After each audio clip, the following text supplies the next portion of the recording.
What's going on, everybody? It's Gribbers here.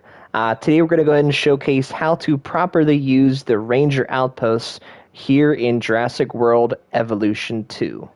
We'll take a look at the park here real quick. We do have a total of 6 enclosures. We've got a carnivore over here, herbivore, another carnivore, herbivore, another carnivore, and finally another carnivore. So 4 carnivores in total and 2 herbivores. And there's about probably 20 or so dinosaurs here in the park. And we're going to discuss the Ranger Outpost today. The reason you really want to use these Ranger Outposts is your Ranger team only has a total number of 5 tasks it can do at a single time. So you do get 2 Ranger teams with every single response facility that you build. So there's 2 teams. They can do 5 tasks in total. So they have a maximum of 10 things they can do at any given time. You know, that could be resupply a feeder, check on a dinosaur if the status check is expiring, like this example right here requires status check. It can repair a fence if there's some type of storm that damages it, a couple of things like that. But you can actually kind of speed this up by using a Ranger Outpost. Like we said at the beginning, we do have 6 total enclosures here. So I'm actually going to go ahead and add a Ranger Outpost into each enclosure. That's going to fall under enclosures here on the left side. Go ahead and click on Ranger Outpost. And we're actually going to put it on every single enclosure here. Usually the middle's the best. It's going to cover most of the area. I think there's a couple of them that might be a little too big, but that's okay. So we're going to put one right in the middle here. There's one. We've got a pretty big enclosure on this side, but this will cover most of it. So we'll slap it down there. There's 2. This one's a little bit smaller, so it's going to cover everything. There's 3. This is a little bit of a larger enclosure as well, but that's okay. 4. This one is very small, so it's definitely going to cover all the area. There's the 5th one, and the 6th one finally. It will cover the whole enclosure here. And you can tell by the area that it surrounds it by the blue outlined ring here. So by placing it in the center, it's going to cover this whole enclosure.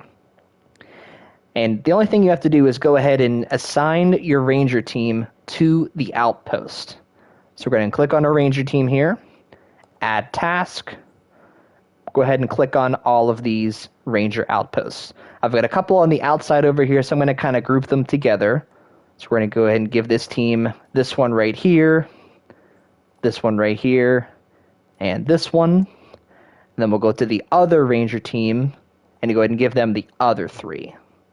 So this first one right here, here's the second one, and the final one's going to be way over here. The whole reason you want to do this is because we have 20 dinosaurs in the park, and at a certain time, all of them could need a status check simultaneously. These 2 guys over here, they both need a status check. They need checked on, or else they're going to get very unhappy. These 2 carnivores over here also need a status check. If you let that go too long, they're going to break out of their cage, try to attack your guests. It's just not a good look for the park.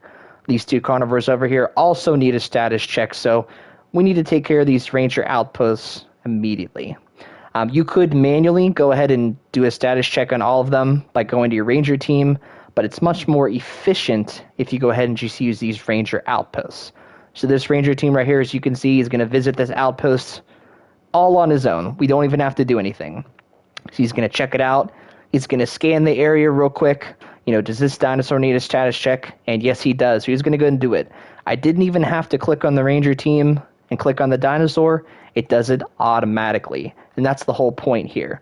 If you assign your Ranger teams to your Ranger Outposts, they're going to automatically scan and keep going back to all of these outposts to make sure your dinosaurs are happy and healthy and not causing chaos.